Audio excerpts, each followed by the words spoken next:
Good morning, children. It's time to start our Punjabi work. We already have done chapter 2. First was Ardas, second was More. Today we're going to read chapter number 3, which is Angur Khatte Han. Let us read this story. I'm going to read first para by using matras. If you don't know how to read by using matras, then listen carefully. Let us start. Gagga, Rara, Mamma, ਮੰਮੇ ਨੂੰ ਬਿਹਾਰੀ ਗਰਮੀ ਦੱਦਾ ਦੱਦੇ ਨੂੰ ਕੰਨਾ ਦਾ ਗਰਮੀ ਦਾ ਮੰਮਾ ਮੰਮੇ ਨੂੰ ਕਨੌੜਾ ਮੌ ਸੱਸਾ ਮੰਮਾ ਸਮ ਮੌਸਮ ਸੱਸਾ ਸੱਸੇ ਨੂੰ ਬਿਹਾਰੀ ਸੀ ਗਰਮੀ ਦਾ ਮੌਸਮ ਸੀ ਨੈਕਸਟ ਦੱਦਾ ਦੱਦੇ ਨੂੰ ਔਂਕੜ ਦੂ ਪੱਪਾ ਹਾਹਾ ਹਾਹੇ ਨੂੰ ਸਿਹਾਰੀ ਰਾਰਾ ਦੁਪਹਿਰ ਦੁਪਹਿਰ ਦੱਦਾ ਦੱਦੇ ਨੂੰ ਵਾਵਾ ਵਾਵੇ ਨੂੰ ਲਾਂ ਵੇ ਲੱਲਾ ਲੱਲੇ ਨੂੰ ਕੰਨਾ ਲਾ ਵੇਲਾ ਸੱਸਾ ਸੱਸੇ ਨੂੰ ਬਿਹਾਰੀ ਸੀ ਦੁਪਹਿਰ ਦਾ ਵੇਲਾ ਸੀ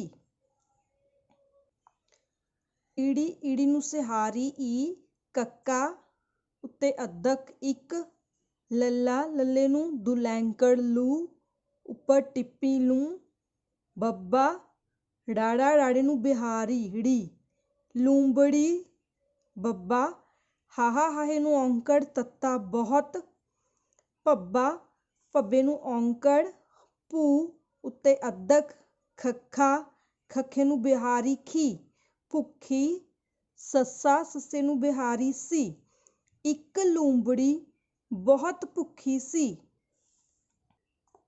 it is shown in the picture ਲੂੰਬੜੀ ਗਰਮੀ ਦਾ ਮੌਸਮ ਸੀ ਇੱਕ ਲੂੰਬੜੀ ਬਹੁਤ ਭੁੱਖੀ ਸੀ ਊੜਾ ਊੜੇ ਨੂੰ ਔਂਕੜ ਹਾਹਾ ਉਹ ਫੱਫਾ ਫੱਫੇ ਨੂੰ ਸਿਹਾਰੀ ਰਾਰਾ ਫਿਰ ਦੱਦਾ ਦੱਦੇ ਨੂੰ ਬਿਹਾਰੀ ਦੀ ਫਿਰਦੀ ਫਿਰਦੀ ਈੜੀ ਈੜੀ ਨੂੰ ਸਿਹਾਰੀ ਉੱਤੇ ਅੱਧਕ ਕੱਕਾ ਇੱਕ ਬੱਬਾ ਬੱਬੇ ਨੂੰ ਕੰਨਾ ਗੱਗਾ ਗੱਗੇ ਦੇ ਪੈਰ 'ਚ ਬਿੰਦੀ ਬਾਗ ਵਾਵਾ ਵਾਵੇ ਨੂੰ ਸਿਹਾਰੀ ਉੱਤੇ ਅੱਧਕ ਚੱਚਾ ਵਿੱਚ ਆੜਾ ਆੜੇ ਨੂੰ ਕੰਨਾ ਆ ਗੱਗਾ ਈੜੀ ਈੜੀ ਨੂੰ ਬਿਹਾਰੀ ਗਈ ਉਹ ਫਿਰਦੀ ਫਿਰਦੀ ਇੱਕ ਬਾਗ ਵਿੱਚ ਆ ਗਈ ਬੱਬਾ ਬੱਬੇ ਨੂੰ ਕੰਨਾ ਗੱਗਾ ਗੱਗੇ ਪੈਰ ਬਿੰਦੀ ਬਾਗ ਵਾਵਾ ਵਾਵੇ ਨੂੰ ਸਿਹਾਰੀ ਤੇ ਅੱਧਕ ਚੱਚਾ ਵਿੱਚ ਈੜੀ ਈੜੀ ਨੂੰ ਸਿਹਾਰੀ ਉੱਤੇ ਅੱਧਕ ਕੱਕਾ ਇੱਕ ਰਾਰਾ ਰਾਰੇ ਨੂੰ ਔਂਕੜ ਉੱਤੇ ਅੱਧਕ ਰੂ ਖੱਖਾ ਰੁੱਖ ਊੜਾ ਊੜੇ ਨੂੰ ਔਂਕੜ ਉੱਤੇ ਅੱਧਕ ਤੱਤਾ ਤੱਤੇ ਨੂੰ ਲਾ ਉੱਤੇ ਆੜਾ ਆੜੇ ਤੇ ਟਿੱਪੀ ਅਨ ਗੱਗਾ ਗੱਗੇ ਨੂੰ ਦੁਲੈਂਕੜ ਗੂ ਰਾਰਾ ਅੰਗੂਰ ਦੱਦਾ ਦੱਦੇ ਨੂੰ ਬਿਹਾਰੀ ਦੀ ਆੜਾ ਆੜੇ ਨੂੰ ਕੰਨਾ ਉੱਤੇ ਬਿੰਦੀ ਆ ਦੀਆਂ ਵਾਵਾ ਵਾਵੇ ਨੂੰ ਲਾਂ ਵੇ ਲੱਲਾ ਲੱਲੇ ਨੂੰ ਕੰਨਾ ਉੱਤੇ ਬਿੰਦੀ ਲਾਂ ਵੇਲਾ ਵੇਲਾ ਲੱਲਾ ਟੈਂਕਾ ਕੱਕਾ ਲਟਕ ਰਾਰਾ ਹਾਹਾ ਹਾਹੇ ਨੂੰ ਬਿਹਾਰੀ ਰੀ ਰਹੀ ਆੜਾ ਆੜੇ ਨੂੰ ਕੰਨਾ ਉੱਤੇ ਬਿੰਦੀ ਰਹੀਆਂ ਸੱਸਾ ਨੰਨਾ ਸਨ ਬਾਗ ਵਿੱਚ ਇੱਕ ਰੁੱਖ ਉੱਤੇ ਅੰਗੂਰ ਦੀਆਂ ਵੇਲਾਂ ਲਟਕ ਰਹੀਆਂ ਸਨ ਊੜਾ ਊੜੇ ਨਾਲ ਅੱਧਕ ਊ ਨੰਨਾ ਪੈਰ 'ਚ ਹਾਹਾ ਨੰਨੇ ਨੂੰ ਕੰਨਾ ਉੱਤੇ ਬਿੰਦੀ ਨਾ ਉਹਨਾਂ ਵਾਵਾ ਵਾਵੇ ਨੂੰ ਲਾਂ ਵੇ, ਲੱਲਾ ਲੱਲੇ ਨੂੰ ਕੰਨਾਂ ਉੱਤੇ ਬਿੰਦੀ ਲਾਂ, ਵੇਲਾ। ਊੜਾ ਊੜੇ ਨੂੰ ਔਂਕੜ ਉੱਤੇ ਅੱਧਕ, ਤੱਤਾ ਤੱਤੇ ਨੂੰ ਲਾਂ ਉੱਤੇ, ਪੱਪਾ ਪੱਪੇ ਨੂੰ ਅੱਧਕ, ਕੱਕਾ ਕੱਕੇ ਨੂੰ ਲਾਂ ਪੱਕੇ, ਹਾਹਾ ਹਾਹੇ ਨੂੰ ਹੋੜਾ, ਈੜੀ ਈੜੀ ਨੂੰ ਲਾਂ ਹੋਏ, ਗੱਗਾ ਗੱਗੇ ਨੂੰ ਦੁਲੈਂਕੜ, ਅੰਗੂ ਰਾਰਾ ਰਾਰੇ ਨੂੰ ਕੰਨਾਂ ਉੱਤੇ ਬਿੰਦੀ ਅੰਗੂਰਾਂ, ਦੱਦਾ ਦੱਦੇ ਨੂੰ ਲਾਂ ਦੇ, ਗੱਗਾ ਗੱਗੇ ਨੂੰ ਔਂਕੜ ਉੱਤੇ ਅੱਧਕ, ਗੂ ਛੱਛਾ ਛਛੇ, ਝੱਜਾ ਝੱਜੇ ਨੂੰ ਦੁਲੈਂਕੜ ਝੂ, ਮੰਮਾ ਝੂਮ, ਰਾਰਾ ਹਾਹਾ ਹਾਹੇ ਨੂੰ ਲਾਂ ਰਹੇ, ਸੱਸਾ ਨੰਨਾ ਸਨ।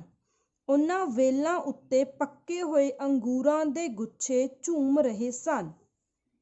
ਈੜੀ ਈੜੀ ਨੂੰ ਸਿਹਾਰੀ ਏ, ਹਾਹਾ ਇਹ, ਵਾਵਾ ਵਾਵੇ ਨੂੰ ਲਾਂ ਖੱਖਾ ਵੇਖ, ਖੱਕਾ ਕੱਕੇ ਨੂੰ ਲਾਂ ਕੇ, ਦੁਲੈਂਕੜ ਉੱਤੇ ਟਿੱਪੀ ਲੂੰ, ਬੱਬਾ ਰਾੜਾ ਰਾੜੇ ਨੂੰ ਬਿਹਾਰੀੜੀ, ਲੂੰਬੜੀ ਦੱਦਾ ਦੱਦੇ ਨੂੰ ਲਾਂ ਦੇ, ਮੰਮਾ ਮੰਮੇ ਨੂੰ ਦੁਲੈਂਕੜ ਉੱਤੇ ਟਿੱਪੀ ਮੂੰਹ, ਹਾਹਾ ਮੂੰਹ, ਵਾਵਾ ਵਾਵੇ ਨੂੰ ਸਿਹਾਰੀ ਉੱਤੇ ਅੱਧਕ, ਚੱਚਾ ਵਿੱਚ, ਪੱਪਾ ਪੱਪੇ ਨੂੰ ਕੰਨਾ ਪਾ, ਨਾਣਾ ਨਾਣੇ ਨੂੰ ਬਿਹਾਰੀਣੀ ਪਾਣੀ, ਭੱਬਾ ਰਾਰਾ ਭਰ, ਆੜਾ ਆੜੇ ਨੂੰ ਕੰਨਾ ਆ, ਈੜੀ ਈੜੀ ਨੂੰ ਸਿਹਾਰੀ ਆੜਾ ਆੜੇ ਨੂੰ ਕੰਨਾ ਆਇਆ। ਇਹ ਵੇਖ ਕੇ ਲੂੰਬੜੀ ਦੇ ਮੂੰਹ ਵਿੱਚ ਪਾਣੀ ਭਰ ਆਇਆ। ਊੜਾ ਊੜੇ ਨੂੰ ਔਂਕੜ ਹਾਹਾ ਓਹ, ਆੜਾ ਆੜੇ ਤੇ ਟਿੱਪੀ ਅੰਗ, ਗੱਗਾ ਗੱਗੇ ਨੂੰ ਦੁਲੈਂਕੜ ਗੂ, ਰਾਰਾ ਰਾਰੇ ਨੂੰ ਕੰਨਾਂ ਉੱਤੇ ਬਿੰਦੀ ਅੰਗੂਰਾ, ਵਾਵਾ ਵਾਵੇ ਉੱਤੇ ਅੱਧਕ ਲੱਲਾ ਵੱਲ, ਵਾਵਾ ਵਾਵੇ ਨੂੰ ਕੰਨਾ ਰਾਰਾ ਵਾਰ, ਵਾਰ। ਊੜਾ ਊੜੇ ਨੂੰ ਅੱਧਕ ਊੜੇ ਨੂੰ ਔਂਕੜ ਉੱਤੇ ਅੱਧਕ, ਛੱਛਾ ਉੱਚ, ਲੱਲਾ ਲੱਲੇ ਨੂੰ ਬਿਹਾਰੀ ਲੀ, ਉਛਲੀ। ਉਹ ਅੰਗੂਰਾਂ ਵੱਲ ਵਾਰ ਵਾਰ ਉਛਲੀ, ਪੱਪਾ ਰਾਰਾ ਪਰ, ਆੜਾ ਆੜੇ ਤੇ ਟਿੱਪੀ ਅੰਗ, ਗੱਗਾ ਗੱਗੇ ਨੂੰ ਦੁਲੈਂਕੜ ਗੂ ਰ, ਅੰਗੂਰ।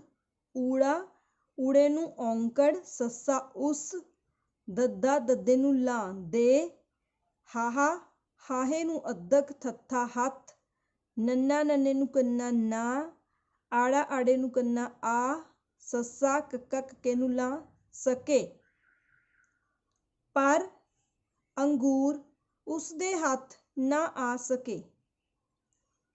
I'm going to read again. ਗਰਮੀ ਦਾ ਮੌਸਮ ਸੀ, ਦੁਪਹਿਰ ਦਾ ਵੇਲਾ ਸੀ, ਵੇਲਾ ਮੀਨਸ ਸਮਾਂ, ਟਾਈਮ। ਇੱਕ ਲੂੰਬੜੀ ਬਹੁਤ ਭੁੱਖੀ ਸੀ। ਇਸ ਤਸਵੀਰ 'ਚ ਦੇਖ ਸਕਦੇ ਹੋ, ਲੂੰਬੜੀ ਬਹੁਤ ਭੁੱਖੀ ਦਿਖ ਰਹੀ ਹੈ। ਉਹ ਫਿਰਦੀ ਫਿਰਦੀ ਇੱਕ ਬਾਗ ਵਿੱਚ ਆ ਗਈ।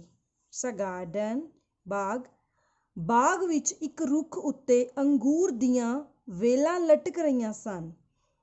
ਅੰਗੂਰ ਦੀ ਵੇਲ, ਇੱਕ ਰੁੱਖ ਉੱਤੇ ਅੰਗੂਰ ਦੀਆਂ ਵੇਲਾਂ ਲਟਕ ਰਹੀਆਂ ਸਨ। ਵੇਲਾ ਸਮਾਂ, ਵੇਲਾਂ ਅੰਗੂਰ ਦੀਆਂ ਵੇਲਾਂ, both are different words.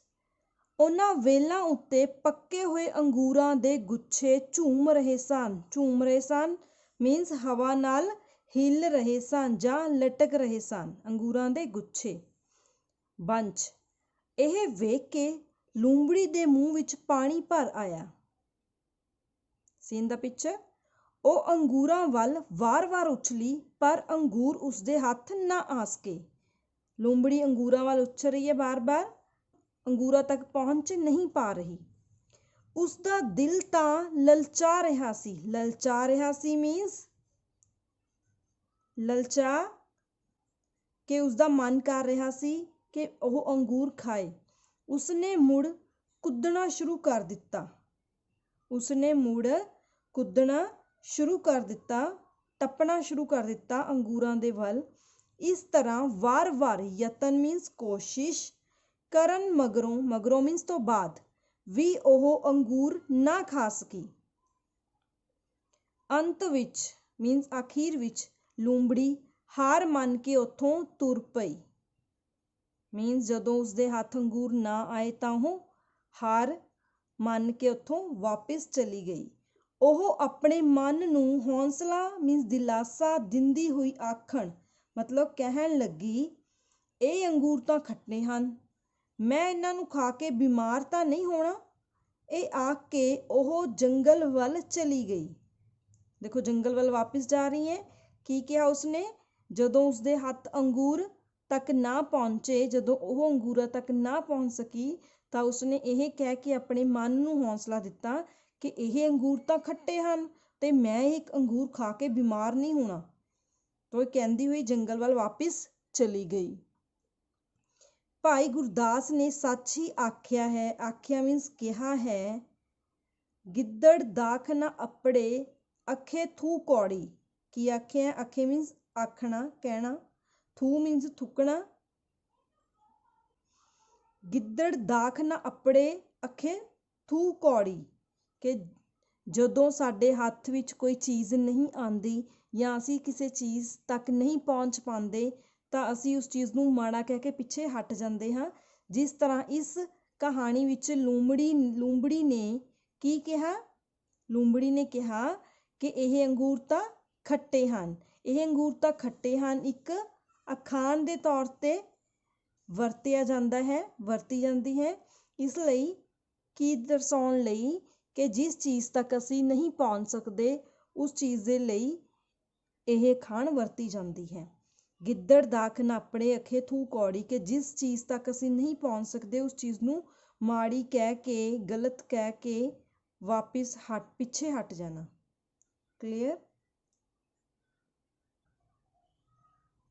Let us revise its word meanings. ਵੇਲਾ ਸਮਾਂ, ਵੇਲਾਂ ਜੋ ਦਰਖਤ ਉੱਤੇ ਕੋਈ ਵੇਲ ਲਿਪਟੀ ਹੋਵੇ ਜਿਵੇਂ ਕਿ ਅੰਗੂਰ ਦੀ ਵੇਲ। ਝੂਮ ਰਹੇ ਸਨ ਮੀਨਸ ਲਟਕ ਰਹੇ ਸਨ ਜਾਂ ਹਵਾ ਨਾਲ ਹਿੱਲ ਰਹੇ ਸਨ। ਮੂੰਹ ਵਿੱਚ ਪਾਣੀ ਭਰ ਆਇਆ ਮੀਨਸ ਜੀ ਲਲਚਾਉਣਾ। ਉਛਲੀ ਮੀਨਸ ਕੁੱਦੀ। ਅੰਗੂਰ ਉਸਦੇ ਹੱਥ ਨਾ ਆ ਸਕੇ ਮੀਨਸ ਮਿਲ ਨਾ ਸਕੇ। ਲਲਚਾਉਣਾ ਮੀਨਸ ਮਨ ਵਿੱਚ ਇੱਛਾ ਹੋਣੀ। ਯਤਨ ਕੋਸ਼ਿਸ਼। ਹੌਂਸਲਾ ਦਿਲਾਸਾ। ਆਖਣ ਕਹਿਣ ਇਹ ਅੰਗੂਰ ਤਾਂ ਖੱਟੇ ਹਨ ਅਖਾਣ ਹੈ ਇਹ। ਦਾਖ ਅੰਗੂਰ। ਅੱਖੇ ਆਖਿਆ। ਥੂ ਥੁੱਕਣਾ। ਕਲੀਅਰ? ਸੋ ਇਸ ਸਟੋਰੀ ਵਿੱਚ, ਇਸ ਕਹਾਣੀ ਵਿੱਚ ਲੂੰਬੜੀ ਦੁਆਰਾ ਅੰਗੂਰਾਂ ਤੱਕ ਨਾ ਪਹੁੰਚ ਸਕਣ ਕਰਕੇ ਇਹ ਅਖਾਣ ਕਹੀ ਗਈ, ਗਿੱਦੜ ਦਾਖ ਨਾ ਅੱਪੜੇ ਅੱਖੇ ਥੂ ਕੌੜੀ। Clear? So read this story again by using matras. Read it 2-3 times and learn its difficult words. Clear? Thank you.